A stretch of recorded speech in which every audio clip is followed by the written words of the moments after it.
Et salut tout le monde. Aujourd'hui, ça va pas être un unbox classique. Une fois de plus. Aujourd'hui, on va s'ouvrir ces deux machines. Le Hobbytech NXT Evo 2, qui a été upgradé, amélioré.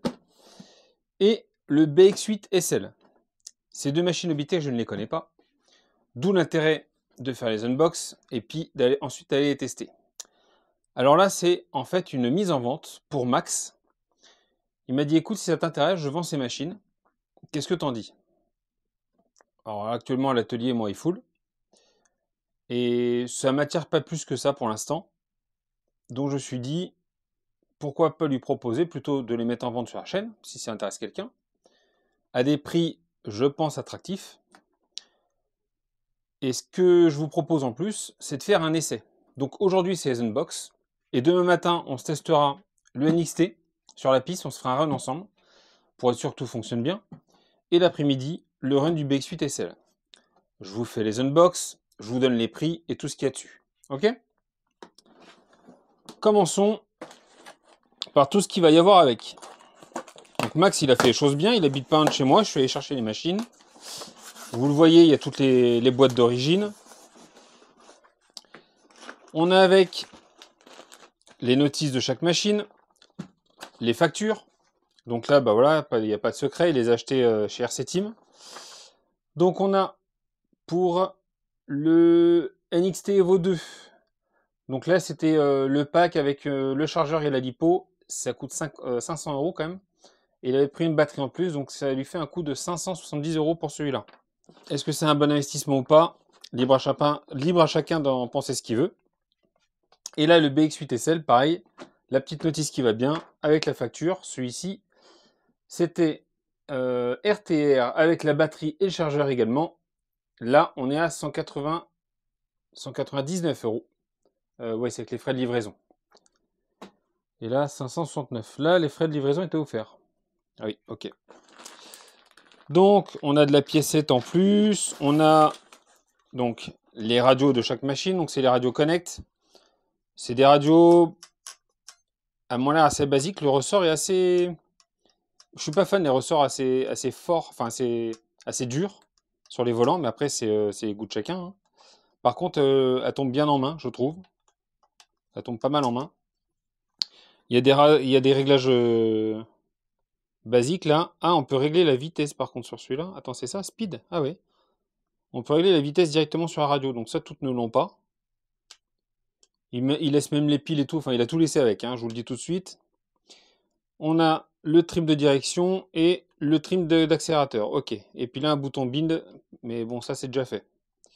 Ok, bon, c'est des réglages basiques, on va dire. Celle-là, c'est celle du Evo. C'est écrit dessus. Et celle-là, du BX8 SL. Donc, on a le petit chargeur Connect. Donc ça, c'est le multi sans plus. Donc là, on charge une batterie à la fois. On charge de 2 à 4S sur celle-là, c'est ça. On charge 2 à 4S. Donc ça ira avec le NXT. Et là, ce chargeur-là, donc là, c'est un chargeur basique qui charge uniquement en balance.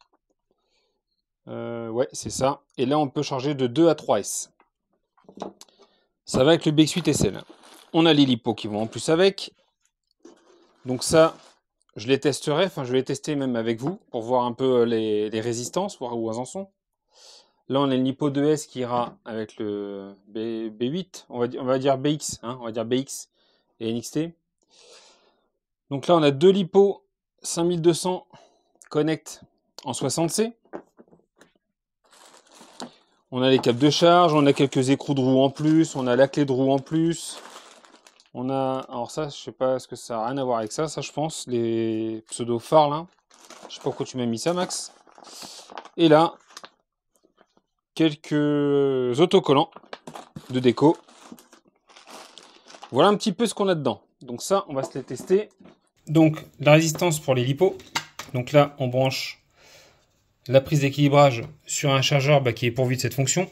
Tous ne le sont pas. Donc, test de résistance interne. Et là, on a 1 milliohm sur chaque cellule. Donc là, c'est pas mal. Par contre, elle est chargée. Ah, elle est chargée là, par contre. Ça, c'est pas le top. Donc bon, je peux les rouler toutes comme ça, mais bon, il est stocké chargé, les lipos. Donc ça, c'est pas l'idéal. Vous voyez, bon, je pense qu'il a vraiment... ça fait pas longtemps qu'il l'a, la machine. On va tester la deuxième. Hop.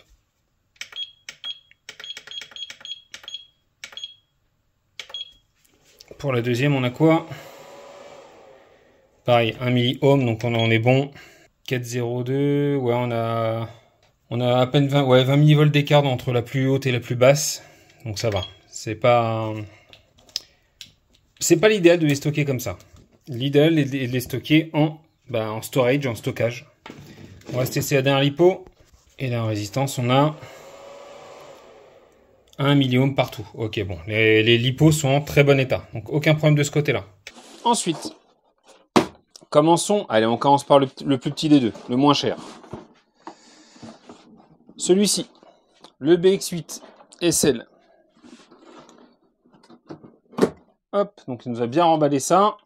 Alors, il les a nettoyés, je l'ai vu, il les a emballés devant moi. Il les a remballées devant moi, elles sont bien nettoyées. Ouais, c'est hyper léger comme machine. Donc là, elle est strictement d'origine, celle-là. La petite carreau qui va bien. La carreau... Alors, il a mis du scotch gris, là, un peu renforcé. Pour renforcer un peu la carreau. C'est une bonne chose à faire pour éviter les frottements et puis que ça abîme la peinture. Elle est en très bon état, la carreau. Je pense pas qu'il ait beaucoup roulé avec celui-là. Hein. Il a peu roulé.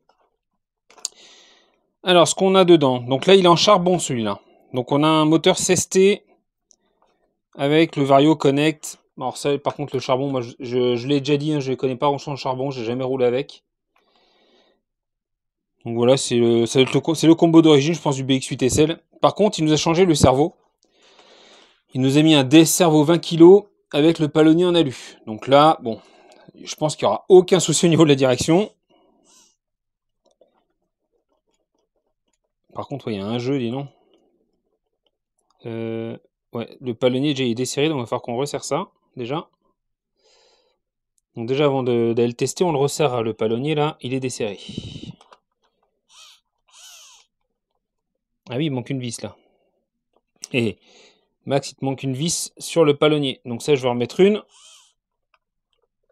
Ouais, c'est un coup à le perdre. Ou abîmer le cerveau. Hop. Alors ça, déjà, c'est vu. Les amortos. Ça rebondit, hein. Par contre, ils sont vachement couchés, les amortos. J'ai vu qu'il y en a pas mal qui montent des carreaux de GT, 1/8 là-dessus. Ça peut faire des petites GT 1/8. Est-ce qu'on a des vis de drop par contre? Non, on n'a pas de vis de drop par contre sur ces machines-là. Mais on pourrait imaginer... Est-ce qu'on pourrait imaginer un truc pour le remonter? En installant une plaque là et puis une vis ici de drop. C'est faisable, mais bon, c'est du... Faut bricoler un petit peu quand même. En fait, pour essayer d'asseoir un petit peu la machine, mettre des roues GT 1/8. L'idéal, ça serait de rabaisser un petit peu la hauteur du châssis pour faire une petite voiture rally game. Après, ouais, c'est tout plastique. Hein. C'est des voitures pas chères. Pour débuter, je pense que c'est pas mal. On va voir un peu la résistance. Je vais faire un run avec, je l'ai dit. Hein. Moi, c'est un peu pour me rendre compte de la qualité de la machine.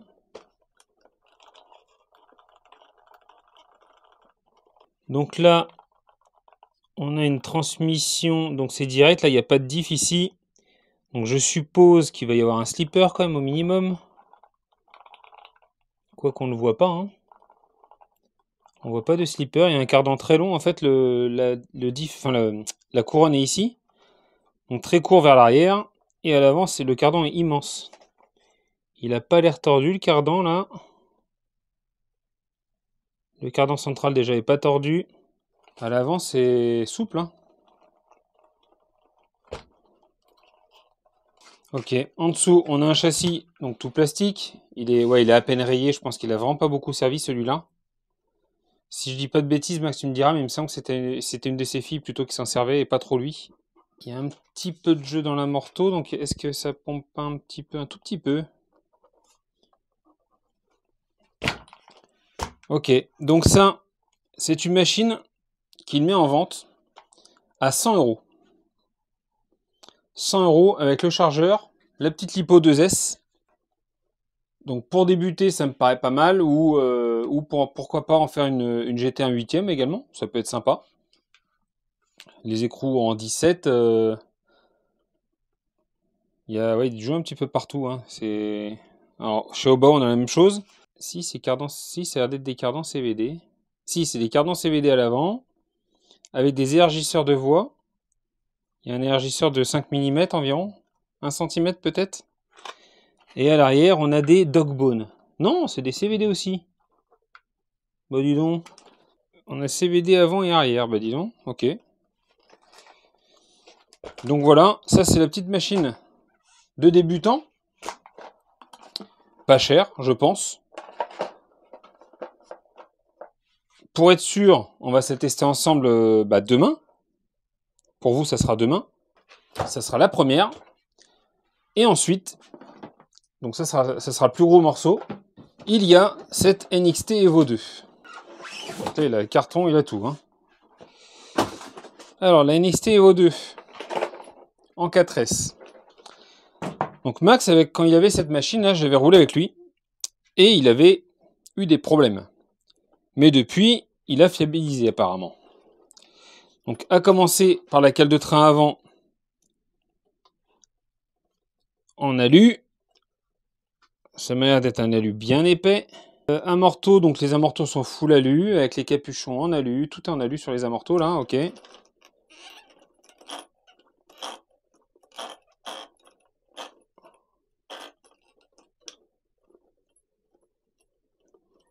Le diff avant est plutôt ferme. Ouah, l'arrière c'est ferme aussi. Waouh. Ouais, le diff arrière il est très ferme aussi. Hein. Peut-être trop. Max, ton diff arrière est plus ferme que l'avant. Ça doit donner un comportement assez bizarre. On va voir ça demain. On va tester. L'amortissement par contre est pas mal. Donc je disais qu'il a changé la cale de train avant.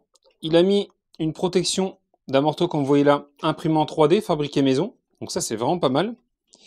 Je vais peut-être lui en demander de m'en fabriquer si ça a l'air de correspondre. Ça pourrait être sympa sur les buggy. C'est une très bonne idée.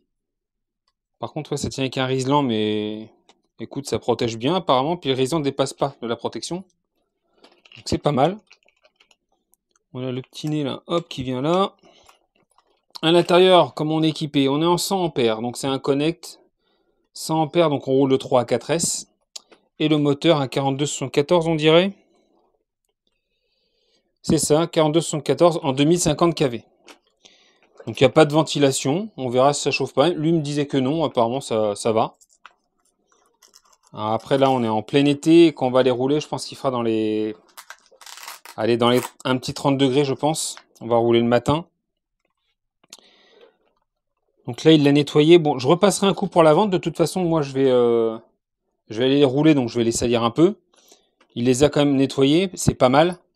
C'est un peu sale au niveau des bavettes. Je le dis, hein, je dis tout ce que je vois.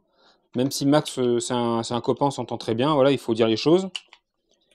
Mais c'est pas méchant, c'est juste un peu de saleté, c'est juste un peu de terre. Donc on frottera ça, on nettoiera. Le châssis est rayé, bah, c'est logique, il a roulé.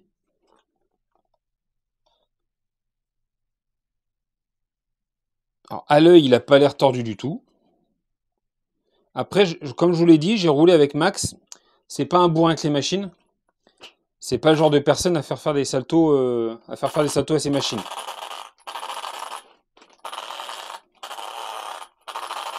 Ok.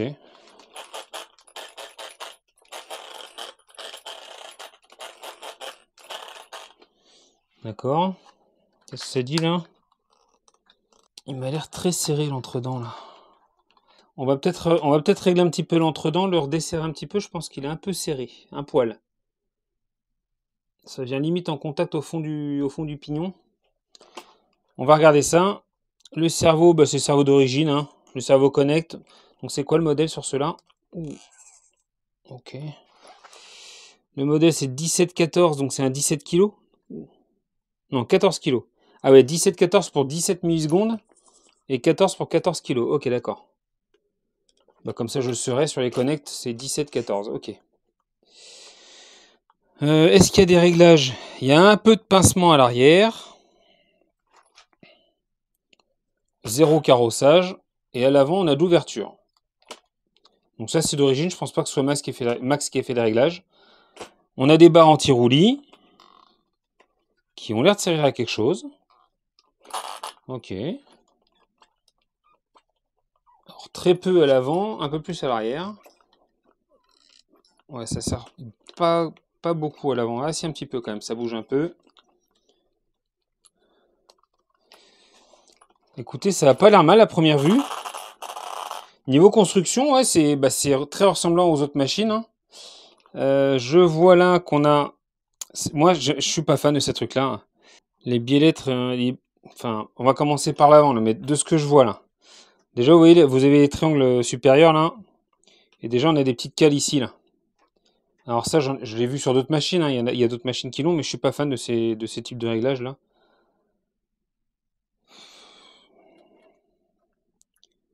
J'aime bien quand tout est bien maintenu en fait. Quand il n'y a pas des pièces qui se rajoutent et qui se rajoutent.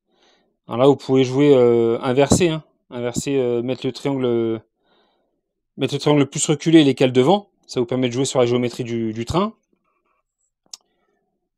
La plaque de direction, pardon. La plaque de direction, là, full plastique. Les renforts de tourelle avant-arrière, full plastique. Après, c'est du classique, hein, c'est les noix. Les noix sont super éteints, il n'y a rien à dire. Ouais, au centre, un petit peu bouffé là. Hein. Sortie de diff centrale, un petit peu bouffé quand même. Elle commence à se marquer. Hop, de toute façon, je vais vous prendre la caméra. Après, je vais vous montrer un peu les machines en gros plan. Hein. Hop. Et là, à l'avant, c'est quand même en bon état. Ok. Donc, il y aura juste une petite noix qui commence à se marquer là, mais c'est vraiment pas méchant. Ok, parlons prix. Donc, je l'ai dit pour celle-ci, avec chargeur et la Lipo 2S là, c'est 100 €. Donc, comptez 100, 110, 115 € dans ces eaux-là livrés. Pour celle-ci, il en aimerait 300 € avec donc le chargeur plus les deux lipos. Pour rappel, il y a la cale de train supérieure, la cale de train avant en full alu, la protection d'un morteau, et il me semble que les tourelles sont des tourelles option. Alors regardons ensemble de plus près les machines. Donc comme vous pouvez le voir, c'est une machine légèrement optionnée. Franchement, à première vue, qui n'a pas l'air si mal que ça. Hein. On a les cartes en CVD, train à boule. Donc la même chose que j'avais sur mon Obao VS2. Les biellettes arrière ressemblent énormément à celles du VS2. Avec le tirant, enfin les tirants et la biellette. Ça ressemble énormément. Par contre, ce système de fixation, là, je trouve ça moyen. Une bague en métal, enfin une tige en métal, là, vous voyez, ça bouge rien qu'en touchant comme ça. Donc j'imagine que quand il y a oh la vache, quand il y a des atterrissages un peu costauds, je pense que ça doit bouger un petit peu également. La suspension est pas mal. Un peu ferme, mais moi j'aime bien que c'est un peu plus ferme, surtout pour là où je roule pour le bois de rose. Par contre, les diffs sont très durs. Les diffs sont quand même très durs. Voilà, le seul truc que j'ai constaté qui est un petit peu, enfin abîmé, non pas jusque là, mais vous voyez c'est la noix ici. Donc le cardan a un petit peu de jeu dedans, mais franchement c'est très léger. Je sais pas exactement combien il a fait de pack avec. Je dirais pas plus une dizaine. Vu l'état de la machine, je dirais pas plus une dizaine. Hein. En tout cas, c'est en très bon état. Je me demande si la tourelle arrière est pas en option, quoique elle a la même couleur que le châssis, non, je pense pas. Mais on a la tourelle avant carbone. Donc voilà, il est légèrement rayé. Hein. Il n'a pas l'air tordu du tout. Ce qui serait sympa, c'est petit skid plate en plus pour protéger ici. Là. Vous voyez, ça commence un peu à râper le châssis à l'arrière. À l'avant, il y en a un. Enfin, c'est le pare-choc qui joue le rôle de skid. Hein. Les pneus sont plutôt en bon état. Des bons crampons. Donc ça, c'est fait pour rouler partout. Pour rouler partout avec. La cale de train option, elle est là. Avec la tourelle en carbone. Voilà pour celui-là. La carreau, pareil, il a mis du scotch inter pour protéger la peinture. Ça, c'est les bonnes choses à faire, hein, c'est les bonnes pratiques. Il a rajouté des petits stickers 4S. Elle n'est pas fissurée ou abîmée, juste un poc là. Il y a un petit poc ici, là. Donc pour rappel, celui-ci c'est 300 € avec le chargeur et les deux lipos. Et celui-ci, et la radio évidemment, il est complet, hein. C'est des machines prêtes à prendre la route ou la piste. Et le petit BX8 SL, voilà un peu l'intérieur. Donc c'est du propre, hein. Franchement, pas grand chose à dire. Les cardans n'ont pas l'air d'être tordus. Franchement, ça m'a l'air d'être en très bon état. Il me l'avait dit, mais bon, j'aime bien vérifier par moi-même. Il y a juste la corne de cerveau là qu'on va, voilà, vous voyez, qui se balade un peu là. Donc ça, je vais remettre une vis pour sécuriser la corne et resserrer la centrale là. C'est rien de méchant. Et on se testera ça demain matin. Roulage du NXT et demain après-midi du BX8 SL. Si vous êtes intéressé par une des deux machines ou les deux, si vous prenez les deux, évidemment, je pense que Max fera un prix pour les deux. Ça ferait genre 400 € livrés, je pense. Je pense que ça lui irait. À voir avec lui, mais je pense que ça lui irait. Il m'a dit, de toute façon, tu te débrouilles. Donc, ok. Si vous prenez les machines seules, le NXT 310 € livrés et le BX8 SL 110 € livrés. Il en veut 100 € et 300 €. Donc, bah voilà, plus 10 € de frais de port. Je pense que c'est pas mal. Sur ce, une bonne journée à toutes et tous, et je vous dis à demain pour les tests de ces deux machines. Salut!